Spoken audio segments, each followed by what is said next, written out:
السلام عليكم ورحمة الله تعالى وبركاته.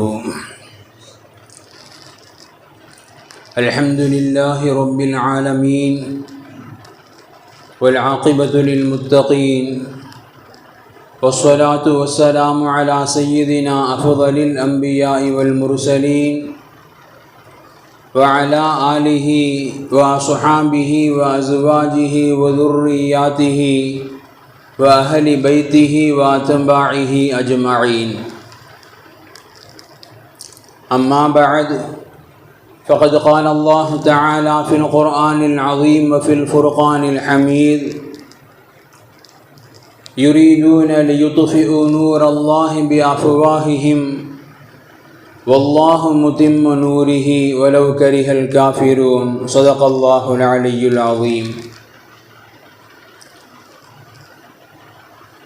عن عائذ بن عمرو المزني رضي الله تعالى عنه عن النبي صلى الله عليه وسلم قال: الإسلام يعلو ولا يعلى. وصدق رسول الله صلى الله عليه وسلم. எல்லா புகழும் புகழ்ச்சியும் ஏக இறையோனாகிய வல்லோன் அல்லாஹ்வுக்கு சுப்ஹானஹு வ தஆலா ஒருவனுக்கே உரித்தாகட்டுமாக.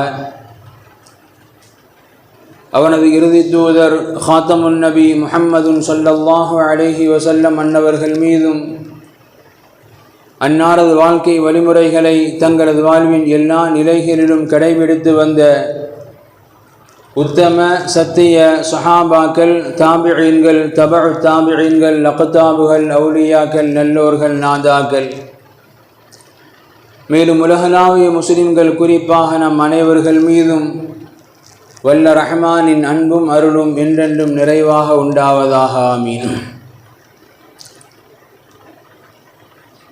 கண்ணியம் பொருந்திய அல்லாஹ்வின் நல்லடியார்களே, நமது வாழ்க்கையில் நிகழக்கூடிய சில சுவாரஸ்யமான சிலிர்ப்பை தரக்கூடிய சில நிகழ்வுகள் என்பது நாம் ஒரு சில தினங்களில் பேசி கூடி அதை சந்தோஷத்தை பரிமாறிக்கொண்டு நாம் கடந்து விடுவோம். சில சுவாரஸ்யங்கள் என்பது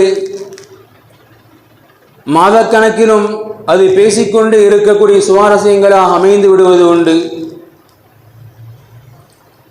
இன்னும் சில சுவாரஸ்யமான விஷயங்கள்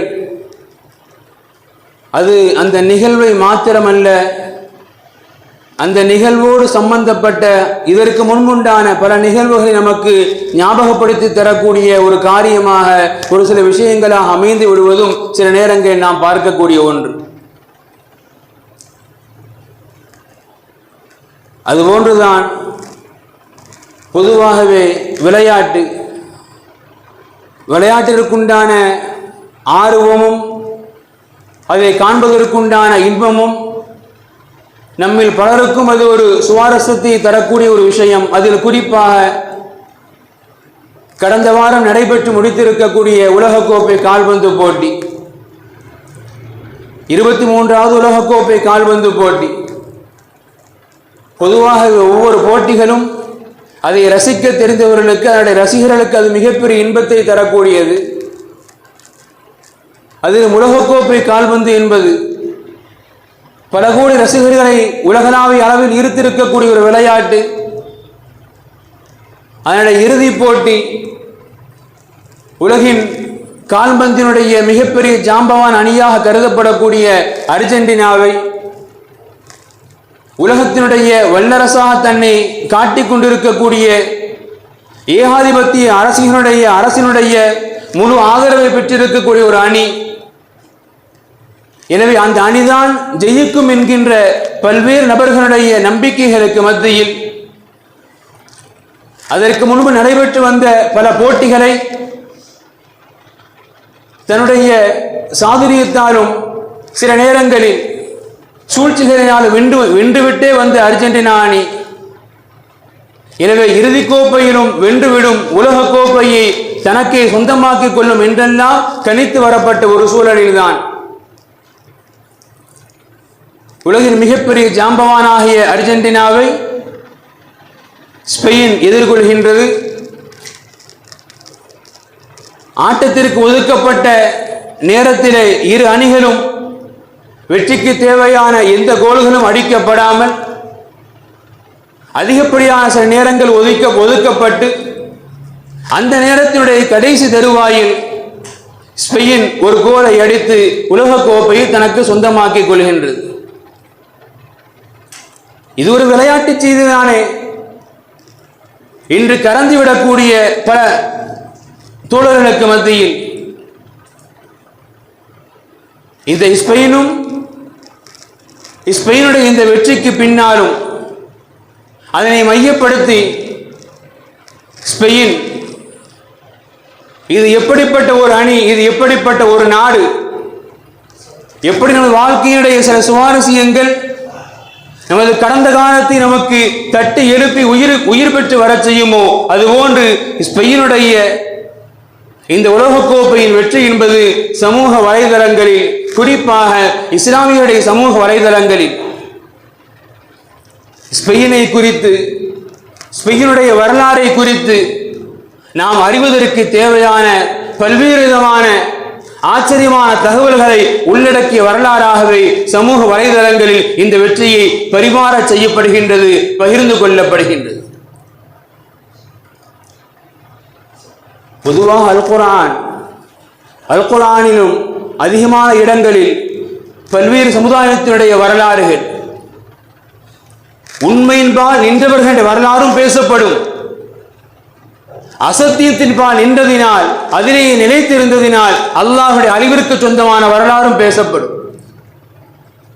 ஒரு வரலாறு, கடந்த கால நபிமார்களுடைய சமூகத்தினுடைய வரலாறுகள், இறுதி நபியாகிய உம்மத்தி முஹம்மதியா இந்த சமுதாயத்திற்கு அல்லாஹ் ரப்புல் ஆலமீன் அல் குர்ஆனின் வாயிலாக அது அனுதினமும் பேசப்படக்கூடிய, படிக்கப்படக்கூடிய வரலாறாக அல் குர்ஆனில் அல்லாஹ் பதிவு செய்வதற்குண்டான காரணம், நபியினா மூசா அன்னவர்களும் அவருடைய சமுதாயத்தை குறித்துண்டான வரலாறும் அல் குர்ஆனில் நிறைய இடங்களில். சபா தேசத்து மக்கள் என்று சபா என்னும் பெயரில் ஒரு சூரா அந்த தேசத்து மக்களை குறித்து அல்லாஹ் பேசுகின்றான். ஹிஜ்ர் என்னும் பகுதி, அந்த பகுதியை சார்ந்த மக்கள், அவர்கள் வரலாறுக்கென ஒரு சூரா. இப்படி கடந்த கால சமுதாயத்தினுடைய நபிமார்களுடைய வரலாறுகளை அல் குர்ஆன் நமக்கு மீண்டும் மீண்டும் படிப்பதற்கும், மீண்டும் மீண்டும் அதில் நாம் சிந்திப்பதற்கும், சிந்தனை பெறுவதற்குண்டான வரலாறுகளை அல்லாஹ் சொல்லித் தருவதின் நோக்கம் என்ன தெரியுமா? ஒரு சமுதாயம் இப்படியெல்லாம் வாழ்ந்து வந்தது, அந்த சமுதாயம் ஏன் அழிக்கப்பட்டது, அவர்கள் நன்றி உள்ளவர்களாக அல்லாஹ் ரசூலுக்கு வழிபட்டவர்களாக வாழ்கின்ற வரை அவர்களுக்கு எந்த பிரச்சனையும் இல்லை. எப்ப நன்றி மறந்தார்களோ, மனோ இச்சையை பின்பற்ற துவங்கினார்களோ, அல்லாஹ் ரசூலுக்கு மாறு செய்ய துவங்கினார்களோ, அவரது வாழ்க்கை மாறியது என்கின்ற வரலாறை, என்கின்ற அடிப்படை உண்மையை சமுதாயத்தினுடைய கடைசி கோடி மனிதவரை புரிந்து கொள்ள வேண்டும். அந்த அடிப்படையில் தான் அல் குர்ஆன் கடந்த கால வரலாறுகளையும் தன்னுள்ளே சுமந்து நமக்கு அவை பாடமாக நடத்தி கொண்டிருக்கின்றது. அதுபோன்றுதான் ஒரு ஸ்பெயினுடைய வெற்றி என்பது, வெற்றியின் கொண்டாட்டம் என்பது உலகம் முழுக்க இருக்கக்கூடிய கால்பந்து ரசிகர்களால் கொண்டாடப்பட்டு வரக்கூடிய வேளையில் ஸ்பெயின் அது எப்படிப்பட்ட நாடு, அந்த நாடு எத்தகைய மக்களால் எப்படி ஆட்சி செய்யப்பட்டது, யாரின் ஆட்சி எப்படி வீழ்த்தப்பட்டது என்கின்ற வரலாறையும் அதனோடு சேர்த்து நாம் படிக்கின்ற பொழுது உண்மையிலேயே ஸ்பெயினுடைய வரலாறு, அந்த வெற்றியின் கொண்டாட்டம் நமக்கு சில ஆறுதல்களை தரலாம். வரலாறு எழுதுறாங்க, ஸ்பெயின் ரோம பேரரசின் கீழ் அங்கு ஆண்டு வந்த ரோட்ரிக்ஸ் என்கின்ற மன்னனுக்கு கீழாக அடிமைப்பட்டு கிடந்த சமுதாயம் தான் ஸ்பெயின் அப்படிங்கிறது. அந்த ஸ்பெயினை ரோட்ரிக்ஸ் அப்படிங்கிற மன்னர் ஆண்டு வர்றாரு. ரோம பேரரசுகள் முழுக்க முழுக்க ரோம பேரரசின் கீழ் அந்த மக்கள் முழுக்க முழுக்க அடிமைகளாக நடத்தப்படுகின்றார்கள். எந்த விதமான சுதந்திரத்திற்கும் உண்டான அனுமதிகள் மறுக்கப்பட்டு ஏழைகளுடைய பெண்களுடைய சுதந்திரங்களும் வாழ்வாதாரங்களும் முழுக்க முழுக்க பறிக்கப்பட்டு விட்டு வரும் சூழலில், அதிலும் குறிப்பாக யூதர்கள் வாழ்க்கையே கேள்விக்குறியாக்கப்படக்கூடிய ஒரு சூழலில் அவ்வளவு பெரிய அடக்குமுறை அரசனாக அதிகார திமிரோடு நடந்து கொண்டு வருகின்றான் ரோட்ரிக்ஸ் அப்படிங்கிற மன்னர். இதற்கு மத்தியில் மற்றொரு நிகழ்வை வரலாற்று ஆசிரியர் பதிவு செய்கிறாங்க.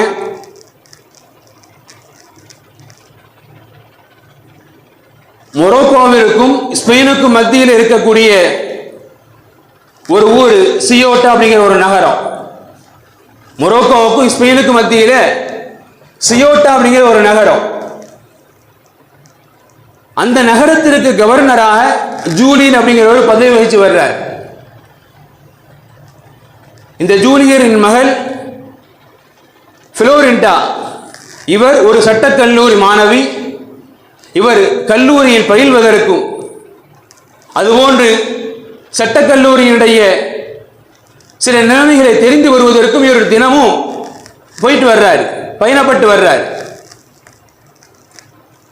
இப்படிப்பட்ட வேளையில் ஒரு நாள் இந்த ரோட்ரிக்ஸ் அப்படிங்கிற மன்னர் கவர்னர் மகள் புளோரிடாவை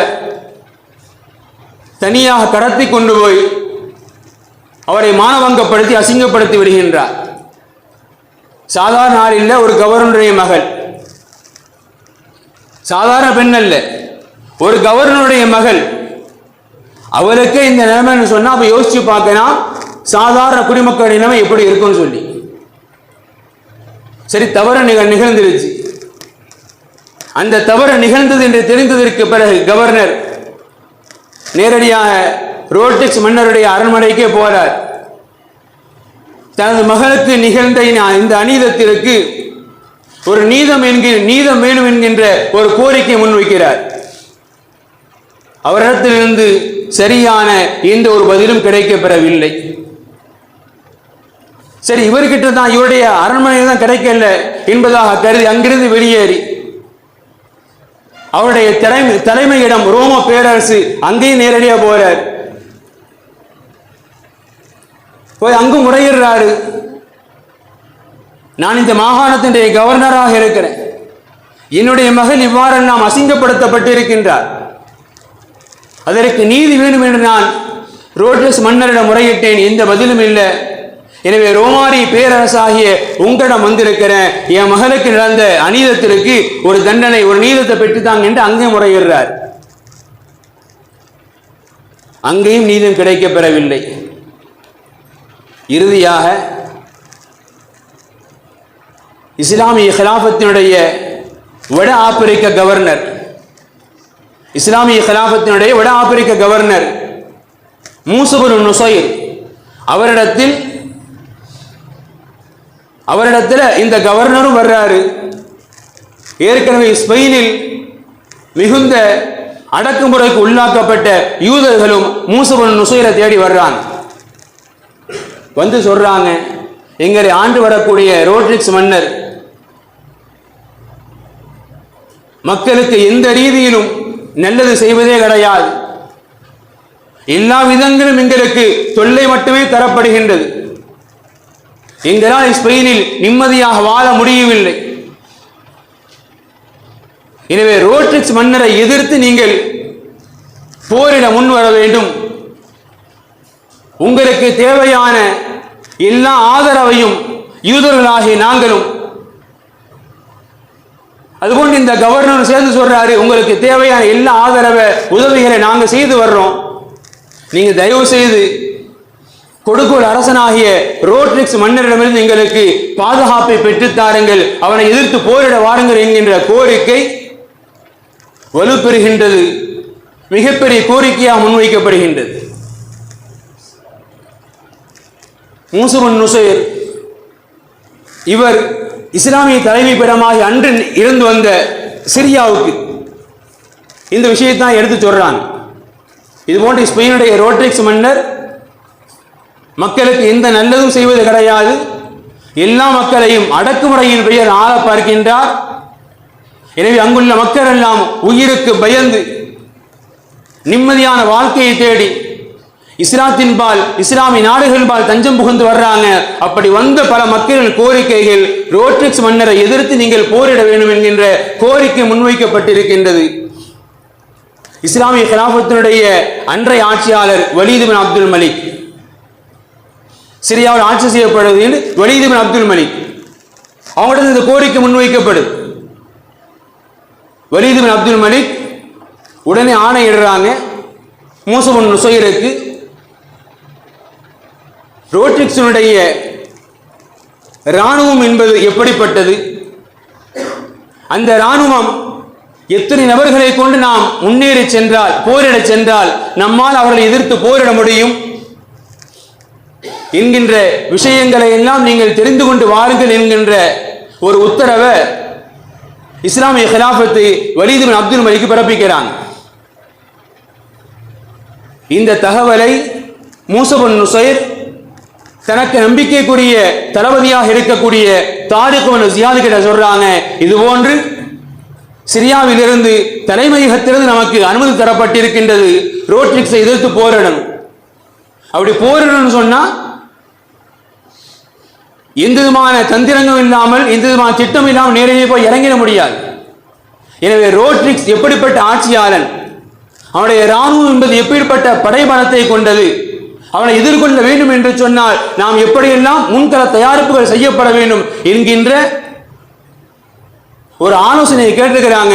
எனக்கு நம்பகமான நீங்க தான், எனவே தாரிக் பின் ஜியாத் இந்த விஷயத்தை நீங்க எனக்கு சேகரித்து தாருங்க என்கின்ற உத்தரவை தன தளபதியாகிய தாரிக் பின் ஜியாத் கிட்ட மூசா பின் நுசைர் கொடுக்கிறார். தாரிக் பின் ஜியாத் அவர்கள் ஆப்பிரிக்காவுடைய இராணுவ முகாமை அணுகி கிட்டத்தட்ட நன்கு பயிற்சி பெற்ற 400 இராணுவ வீரர்களை அழைத்துக் கொண்டு ரோட்ரிக்ஸினுடைய எதிரி முகாமுக்கு சென்று அவனுடைய இராணுவம் என்பது எப்படிப்பட்டது, அந்த இராணுவத்தை எப்படி எதிர்கொள்ளலாம் என்கின்ற விஷயங்கள் எல்லாம் நேரடியாக சென்று ஆராயப்படுகின்றது. ஆராயப்பட்டு இறுதியாக வலீத் பின் அப்துல் மலிக்கை கொண்டு கொடுக்கிறாங்க. ரோட்ரிக்ஸ் சாதாரணமான மன்னன் அல்ல, அவனிடத்தில் இராணுவத்திற்கு தேவையான எல்லா படைபலமும் மிக துல்லியமாக வகுக்கப்பட்டிருக்கின்றது. எனவே அவனை எதிர்கொள்ளுதல் என்பது சாமானிய வீரர்களை கொண்டு எதிர்கொள்ள முடியாது. அவனை எதிர்கொள்ளணும்னு சொன்னா சாமானிய வீரர்களை கொண்டு நாம் ஒருபோதும் எதிர்கொள்ள முடியாது. எனவே நன்கு இராணுவத்திலும் பயிற்சி பெற்ற நன்கு வீரர்களை கொண்டுதான் நம்மால் ரோட்ரிக்ஸை எதிர்கொள்ள முடியும் என்கின்ற விஷயம் வலீத் பின் அப்துல் மலிக்கு சொல்லப்படுது. எனவே ரோட்ரிக்ஸை எதிர்ப்பதற்காக ஒரு நீண்ட திட்டங்கள் தயாரிக்கப்படுகின்றது. நன்கு பயிற்சி பெற்ற இராணுவ வீரர்களுக்கு மீண்டும் பயிற்சி கொடுக்கப்படுகின்றது. இப்படியெல்லாம் பயிற்சி கொடுத்து இறுதியாக 7000 போர் வீரர்களை திரட்டி கொண்டு ரோட்ரிக்ஸை எதிர்கொள்வதற்காக ஸ்பெயினை நோக்கி இஸ்லாமிய படைகள் கிளம்பி வர்றாங்க. 7000 வீரர்கள் கொண்ட படை ஸ்பெயினை நோக்கி கிளம்பி வருகின்றது. ஸ்பெயினுக்கு அருகாமையில் வருகின்ற பொழுது ரோட்ரிக்ஸுக்கு இந்த விஷயம் தெரிஞ்சிருது. நம்மில் கீழ் அடிமைப்பட்டு கிடந்த பல மக்கள், நம்மிலிருந்து வெளியாகி சென்றவர்கள் இஸ்லாத்தினுடைய கிலாஃபத்துடைய உதவியை நாடி கிலாஃபத்தின் உதவியோடு நம்மை எதிர்கொள்வதற்கு அவர் வந்து கொண்டிருக்கின்றார்கள், போருக்குண்டான தயாரிப்போடு வந்து கொண்டிருக்கின்றார்கள் என்கின்ற விஷயத்தை எல்லாம் கேள்விப்பட்டு ரோட்ரிக்ஸ் அவன் ஒரு படையை தயார் செய்யறான். ஸ்பெயின் மற்றும் போர்ச்சுகலில் இருந்து கிட்டத்தட்ட 1,00,000 போர் வீரர்கள் கொண்ட படை. ரோட்ரிக்ஸ் படையை தயார் செய்யறான், 1,00,000 வீரர்களை கொண்டே போர் படை.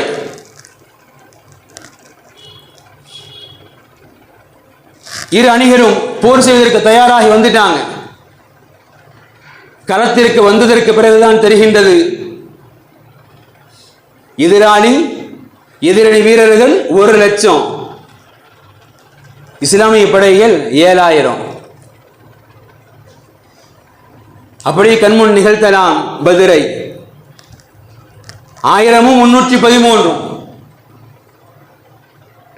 இங்கே எதிராளி ரோட்ரிக்ஸ் மன்னன், அவனோடு படை போர் செய்வதற்கு வந்திருக்கக்கூடிய வீரர்கள் 1,00,000. மூசா பின் நுசைர், தாரிக் பின் ஜியாத் தலைமையில போரிட வந்திருக்கிறாங்க, வெறும் 7,000. ரோட்ரிக்ஸுக்கு சிரிப்பு தான் வருது. இதற்கு மத்தியில் ஐரோப்பாவிலிருந்து சில முஸ்லிம்கள் வந்து சேர்றாங்க, கூட 5,000, மொத்தம் 12,000 வீரர்கள். தாரிக் பின் ஜியாத் செய்த முதல் வேலை, எதிராளியுடைய எண்ணிக்கை தெரிந்துவிட்டது, எதிராளியுடைய வீரம் தெரிந்துவிட்டது. எனவே தாரிக் பின் ஜியாத், பொதுவா மனிதனுடைய இயல்பு அப்படிதான், எதிராளி நம்மளை விட எல்லா விதத்திலும் மிதமிஞ்சி போய் இருக்கிறான், மிஞ்சி இல்லை மிதமிஞ்சி போய் இருக்கிறான்டா, அது முதல் பலகீனம் நமக்கு. 1,00,000 12,000 தெரிஞ்சிருச்சு. தாரிக் பின் ஜியாத் செய்த முதல் வேலை வரலாறு எழுதுறாங்க, தான் பயணித்து வந்த கப்பலை எரிக்க சொல்லிட்டார். தான் பயணித்து வந்த கப்பலை எரிக்க சொல்லிட்டார். கப்பல் இருந்தாதான் திரும்பி போக தோணும், வாகனம் இருந்தாதான் ரிட்டர்ன் போக தோணும். இதை முதல் நிபந்தனை எரிச்சிருங்கன்றார். எரித்ததற்கு பிறகு ஒரு வீர உரை பேசுகின்றார். வரலாறை அப்படி ஒப்பிட்டு பார்க்கலாம். பத்ரின் தளத்தில் நின்று கொண்டு 17 வயது சஹாபி ஸஅத் ரலியல்லாஹு அன்ஹு அன்சாரிகளின் ஒட்டுமொத்தத்தின் சார்பில் எந்த வீர உரை நிகழ்த்தினார்களோ, யா ரசூலல்லாஹ், நீங்கள் எங்களது கருத்துக்களை தான் எதிர்பார்க்கின்றீர்கள் என்று தெரிகின்றது. நபியே நாயகமே, நீங்கள் எங்களை இங்கு மட்டுமல்ல நடுக்கடலில் கொண்டு போய் குதியுங்கள் என்று சொன்னால் குதிப்பதற்கு நாங்கள் தயார் யா நபியே. எனவே எங்கள் ஈமான் நீங்கள் சந்தேகப்பட வேண்டாம் என்றார்கள் ஸஅத் ரலியல்லாஹு அன்ஹு. அதுபோன்று ஒரு வீர உரை கிட்டத்தட்ட 20 வயதை தொட்டிருக்கக்கூடிய தாரிக் பின் ஜியாத் நிகழ்த்தினார். படை வீரர்களை ஒன்றை புரிந்து கொள்ளுங்கள், ஃபதவக்கலு அலல்லாஹ், ஃபதவக்கலு அலல்லாஹ், அல்லாஹ்வின் மீது முழுமையாக நம்பிக்கை வைத்து விடுங்கள், வெற்றியை காண முடியும். மக்களின் மீதோ படைகளின் மீதோ உங்களுக்கு எந்த சஞ்சலமும் எந்த நம்பிக்கையும் வேண்டாம். ஃபதவக்கலு அலல்லாஹ், படை தரப்பின் மீது முழுமையான நம்பிக்கை வையுங்கள், வெற்றி நிச்சயமாக கிடைக்கப்பெறும். அடுத்து சொன்னார், இந்த படையின் தளபதி நான். 1,00,000 வீரரை பார்த்த உடனே உங்களை முன்னாடி விட்டு நான் பின்னாடி ஓடல, நான் தான் முன்னாடி போறேன். இந்த படைக்கு தலைமை ஏற்று நான் தான் முன்னாடி போகின்றேன்.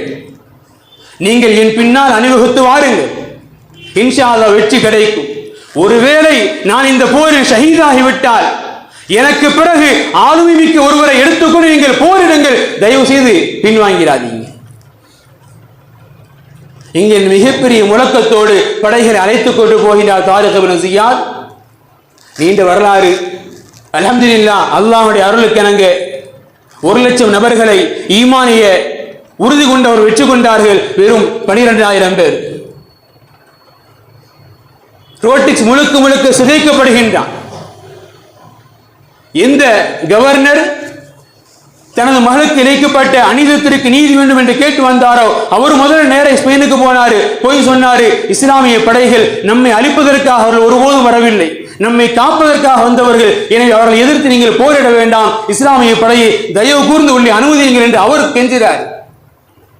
இஸ்லாமிய படையில் அல்ஹம்துலில்லாஹ் கிமு 711 ஏப்ரல் 30 ஸ்பெயினுக்குள்ள கால் எடுத்து வைக்கிறாங்க. அன்றிலிருந்து அல்ஹம்துலில்லாஹ் 800 ஆண்டுகள், அன்றிலிருந்து அல்ஹம்துலில்லாஹ் 800 ஆண்டுகள் இஸ்லாமிய சாம்ராஜ்யம் நிலைநிறுத்தப்பட்டது.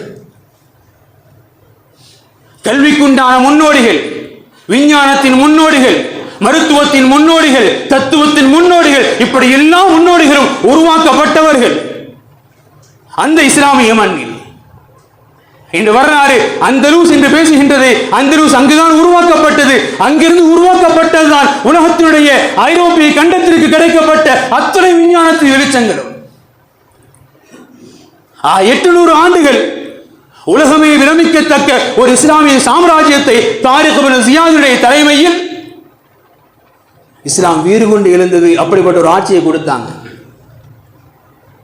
800 ஆண்டுகளுக்கு பிறகு மீண்டும் நமக்குள் எழுந்த புகைச்சல்கள், நமக்குள் எழுந்த சின்ன சின்ன சண்டைகள் நமக்கு பிரிவினை ஏற்படுத்தி முழுக்க முழுக்க மீண்டும் நஸ்ரானியத்தின் கைகளில் ஆட்சி போய் சேருகின்றது.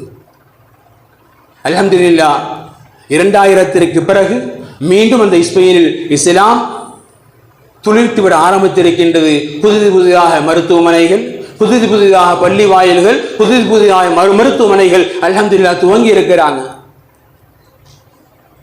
உலகமே வியக்கக்கூடிய இந்த கால்பந்து போட்டி, இந்த கால்பந்து போட்டியிலும் ஒரு இஸ்லாமிய இளைஞன், இந்த 23 நபர்கள் 26 நபர்கள் கொண்ட இந்த கால்பந்து போட்டியிலும் ஒரு இஸ்லாமிய வீரர், அவர் தான் அல்ஹம்துலில்லாஹ் மிக மிக நேர்த்தியாக விளையாடி இருக்கிறார். உலகத்தினுடைய அத்தனை பெருமைக்கு சொந்தமான நிகழ்ந்திருக்கிறார். அல்லாஹ் ரப்புல் ஆலமீன் இந்த உலகக்கோப்பை கால்பந்தை கொண்டு ஸ்பெயினுடைய வரலாறை கண்ணியத்தை அல்லாஹ் எப்படி மேன்மைப்படுத்தினானோ அதுபோன்று இன்ஷா அல்லாஹ் மீண்டும் எங்கு தொலைத்தோமோ, எங்கு அழிக்கப்பட்டோமோ அங்கிருந்து இன்ஷா அல்லாஹ் மீண்டும் ஒரு ஸ்பெயினுடைய இஸ்லாமிய ஆட்சி வீறு கொண்டு எழும்ப பெற வேண்டும். அதற்கு அல்லாஹ் ரப்புல் ஆலமீன் லமீன் யமால் என்கின்ற வீரர் அல்லாஹ் இது போன்ற பல இளைஞர்களை இஸ்லாமிய எழுச்சிக்கு, இஸ்லாமிய உயர்வுக்கு அல்லாஹ் காரணமாக ஆக்கி வைப்பானாக என்கின்ற துஆவோடு எனது வார்த்தையை நிறைவு செய்கின்றேன். வாஹிரு தஅவாஹும் அனில் ஹம்துலில்லாஹி ரப்பில் ஆலமீன். அஸ்ஸலாமு அலைக்கும் வரஹ்மத்துல்லாஹி தஆலா வ பரகாத்துஹு.